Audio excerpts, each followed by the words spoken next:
RR310, which is the first racing thoroughbred to arrive in Chennai.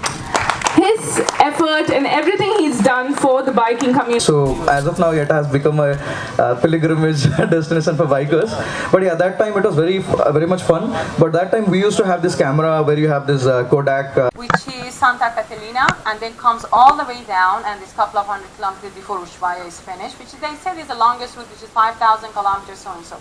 And there is no one on those routes.